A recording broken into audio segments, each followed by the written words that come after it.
présentation de votre carrière de joueur, de footballeur, de coach avant de démarrer joueur, j'ai joué au Hier Football Club jusqu'en junior et ensuite je me suis consacré à mes études, donc j'ai très très vite entraîné en fait.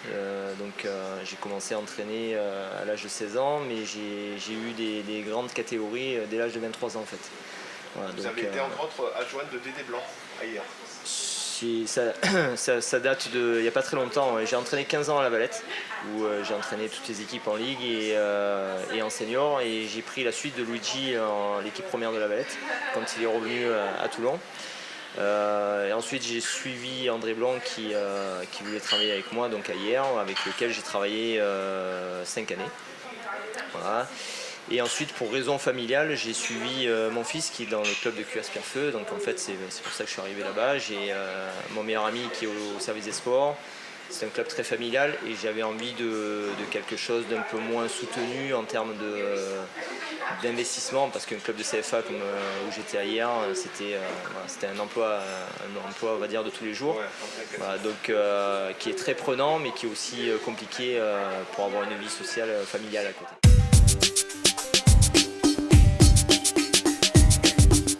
J'ai on va dire 3 vues différentes sur le Sporting, celle où j'étais enfant, où le Sporting était professionnel et donc où j'allais au stade à Mayol voir Alfano, les Courbis, etc. Donc ça représente le plus grand club pour moi du département depuis très longtemps et il a une image en moi qui résonne au niveau professionnel. Donc c'est difficile de le voir sur les dernières années en DH, en CFA2, en CFA, c'est un peu compliqué.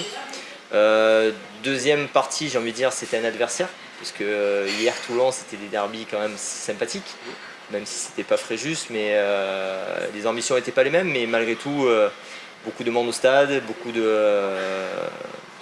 passion, voilà, donc c'était agréable de vivre ces moments-là. Qui plus est avec André Blanc qui est quand même aussi une figure du Sporting, donc ça mélangeait un petit peu les genres.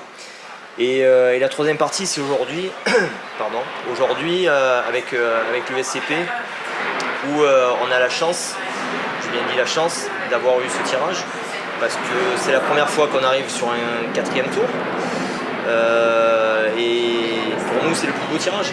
C'est le plus beau tirage. Il n'y a rien de mieux que de pouvoir accueillir le plus gros club actuellement, je veux dire, du département. Et c'est un honneur pour nous. C'est un véritable honneur d'avoir le Sporting chez nous.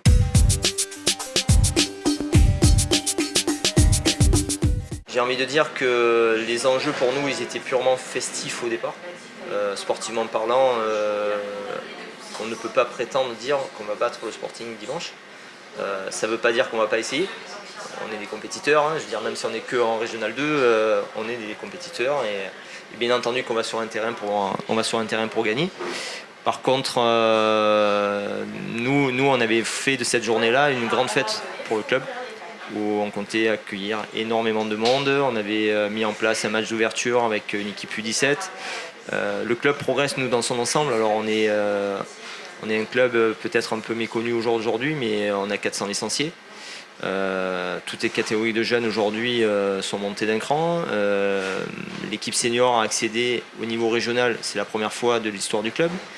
L'équipe réserve est aujourd'hui au niveau de l'équipe première il y a 5 ans. Donc tout le club avance.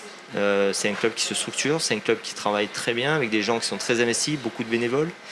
J'ai quand même connu des clubs quand même très structurés comme La Valette, comme hier. Et malgré tout, ce club-là offre beaucoup de garanties. Donc c'est pas un hasard qu'aujourd'hui ce club avance.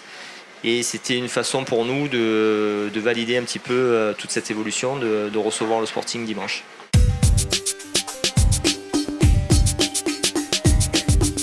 Alors on est très déçus. Maintenant je vais remettre un petit peu le contexte. C'est la Coupe de France déjà coûte cher au petit club. On n'est pas obligé de la faire. On l'a fait parce que c'est une belle compétition.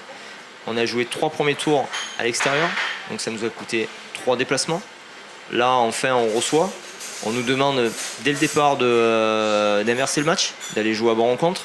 Bon, moi jouer à Bon-Rencontre, c'est sûr que c'est agréable, mais en l'occurrence pour nous, je veux dire, la fête elle n'est pas à Bon-Rencontre, la fête elle était chez nous et on a mérité le fait de recevoir. Et ensuite l'arrêté municipal, c'est une finalité. la demande ne vient pas de la mairie de Cuers pour encadrer le match. Nous, moi j'ai déjà vécu des hier Toulon, donc je sais qu'en termes de sécurité, d'encadrement, il y a tout un protocole à avoir, à respecter. Mais dès le tirage au sort, on a commencé à travailler dans ce sens-là. On a fait des choses qui étaient déjà engagées, sauf que les coups de téléphone dans la semaine nous ont demandé de faire le match à huis clos. C'est pas nous qui le voulons à huis clos. Je veux dire, pour nous, c'est une aberration. C'est-à-dire que la semaine dernière, enfin, il y a 15 jours, au 3e tour, Nance-les-Pins a reçu la SCAN. Voilà, la SCAN qui est une belle figure aussi dans les Alpes-Maritimes, comme Toulon dans le Var. Garéoul, je veux dire, est une petite commune. On a quand même Cuers-Pierrefeu, 2 communes pour organiser un match. Je veux dire, en termes de sécurité, on a l'impression que quelque part on reçoit une équipe de voyous. Et je veux dire, et c'est tout l'inverse. Les supporters de Toulon, oui, sont certes très passionnés, mais je veux dire, ça fait partie du football. Je veux dire, si on a peur d'organiser un match comme ça, je veux dire, alors il faut arrêter. Je veux dire, tout simplement. Donc les appels téléphoniques ont été des instances, aussi bien municipales que niveau district du Var. Voilà. Je ne veux même pas savoir quelles ont été les pressions de droite et de gauche. Je m'en doute un peu. C'est pas moi, je veux dire, moi j'ai envie de parler du sportif et le reste m'importe peu. Par contre, au club, franchement, tout le monde est très très déçu. Voilà. Nous, le match de dimanche, il a perdu beaucoup de saveur. Oui, de toute façon, et au niveau des supporters aussi, enfin que ce soit, je suppose, bien évidemment ceux de Cuers-Pierrefeu, mais aussi de Toulon, de ne pas pouvoir se déplacer. C'était un peu leur premier match. Ouais, voilà, c'était l'occasion de revenir au stade. Et puis, voilà, quand vous parlez de pression, ou en tout cas d'appels téléphoniques, et notamment du fait de proposer de changer de stade et de venir jouer à Bon-Rencontre, c'est parce que vous pensez que des gens du football sont convaincus qu'un club tel que le vôtre est incapable de gérer la sécurité ou de mettre en place quelque chose au niveau de la sécurité. C'est ce qu'ils nous ont prouvé en tout cas. Par cette décision, c'est ce qu'ils nous ont prouvé. Ils ne nous ont pas laissé la possibilité de le mettre en place. Ils ne nous ont pas demandé où on en était par rapport à ça. Et on nous l'a imposé. Le maire de Cuers a été ravi de mettre en valeur, j'ai envie de dire, sa commune. Je veux dire, avoir 300-400 personnes au stade, même en période de Covid, je suis désolé, mais c'est largement réalisable. Je veux dire, le stade municipal de Cuers, justement, on avait le choix entre jouer à Pierrefeu, qui est un stade plus footballistique, avec un grillage plus proche, etc. Donc j'ai envie de dire, pour nous, c'est plus facile de jouer à Pierrefeu contre le Sporting que de jouer à Cuers. On a choisi de jouer à Cuers pour justement mieux accueillir les supporters et l'équipe du Sporting. Donc pour nous c'est quand même ouais, c'est vraiment un petit peu écœurant. On a eu du mal dans la semaine. Alors que pour nous c'était une semaine où justement on allait se préparer en étant un peu enivré par ce tirage au sort. C'est l'effet inverse aujourd'hui.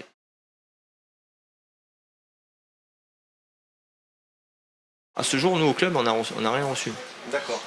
Voilà, jusqu'à hier soir, on n'avait rien reçu. Ce matin, j'ai pas eu d'appel téléphonique, mais on a eu des appels aussi bien de M. Guibert du district du Var que de la commune, disant qu'on leur avait demandé de mettre le match à huis clos. Voilà, tout simplement. Donc après, on n'a pas envie d'aller non plus à l'encontre de tout le monde, donc on va pas se mettre hors jeu, on va pas faire quelque chose qui va nous mettre en danger, nous faire pénaliser au niveau sportif après. Donc on est obligé d'accepter. Ouais. On a vu sur les réseaux sociaux que ça s'excitait un petit peu au niveau des supporters. Vous auriez un petit message à faire passer, histoire de peut-être contribuer à une sorte d'apaisement? L'apaisement, il est que pour moi, il n'y a pas d'antagonisme entre les deux clubs. Il n'y en a pas, il n'y en aura pas, et il n'y a aucune raison d'en avoir.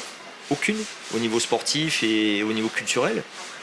On a des figures emblématiques qui sont chez nous et qui ont joué au Sporting, comme Michael Robeck, qui est actuellement entraîneur là-bas sur les U20. Je veux dire, je comprends pas en fait ce qui se passe dans le sens. Enfin, si je comprends, mais l'apaisement, il est qu'aujourd'hui tout le monde parle sur les réseaux à tous les niveaux, mais sans savoir ce qui se passe. Voilà, c'est-à-dire que d'un côté, moi, mercredi, pendant le match de Toulon-Marseille, on annonce que Cuers ne veut pas organiser le match par peur des supporters de Toulon. On était très content de les recevoir. Et on était très content qu'ils viennent un petit peu autour de nos buvettes aussi, parce qu'un événement comme ça, pour nous, c'est une recette qui est non négligeable. C'est l'équivalent d'un tournoi de petits de fin de saison, et ça nous fait vivre. comme je disais, on a joué 3 tours à l'extérieur. Pour nous, c'était vraiment tout bénef, j'ai envie de dire. Voilà. Après, venir jouer au Sporting à Bon-Rencontre, pour nos supporters, c'est pas à côté non plus, c'est compliqué. Sportivement parlant, je vois pas pourquoi on inverserait le match. Je veux dire, c'est la Coupe de France. La Coupe de France, le petit reçoit le grand et c'est ce qui fait un peu son charme aussi. Donc, voilà. Donc l'apaisement, il est que voilà, il faut arrêter de parler à tort et à travers. Des décisions ont été prises à tous les niveaux. Il y a des choses plus graves aujourd'hui que le fait d'avoir des supporters sur ce match-là. Il faut l'accepter des deux côtés. Maintenant, je pense qu'il y aura du monde au stade malgré tout. Parce que la configuration du stade fait qu'il y a des tennis à côté, fait que la route est quand même accessible aussi à tout le monde. Donc bon, j'espère que ça se passera bien, qu'il n'y aura pas de débordement outre mesure. Voilà, je connais les tensions actuelles au sein de la direction, depuis les affaires un peu avec Boudjelal, M. Boudjelal, etc. Donc, mais c'est propre au Sporting et j'ai envie de dire, ça n'a rien à faire avec le match de dimanche. Rien. Voilà, c'est l'entrée en coupe de Toulon. C'est peut-être la fin pour nous aussi. Et la fin, nous, on souhaitait qu'elle soit la plus belle possible. Ben là, elle ne sera que sur le terrain sur 90 minutes. Moi, je pense que la fête, elle aurait dû être avant, pendant et après. Voilà. Bon. Ça peut être aussi peut-être le début d'une belle aventure pour vous. Ah non, mais on est bien d'accord. On est bien d'accord. Je veux dire, moi dimanche, je veux dire, on vient pour essayer de gagner. C'est une certitude. Mais par contre, j'ai l'humilité quand même de dire qu'il y a quand même un gros écart entre les deux équipes. Que nous, notre priorité en étant promu, c'est dimanche prochain aussi, c'est Marignane, tout comme Toulon, mais c'est Marignane, donc en championnat à domicile. Voilà. Maintenant, c'est des matchs les plus faciles à jouer. La motivation, elle est très facile. Les joueurs, je veux dire, ont envie de se montrer aussi. Donc, il y a quelques anciens qui ont joué un peu plus haut. Il y a quelques jeunes qui ont envie de se montrer, qui ont de la qualité. Donc, voilà. Donc, non, bien entendu que dimanche, on essaiera de rendre la tâche la plus difficile possible à Toulon.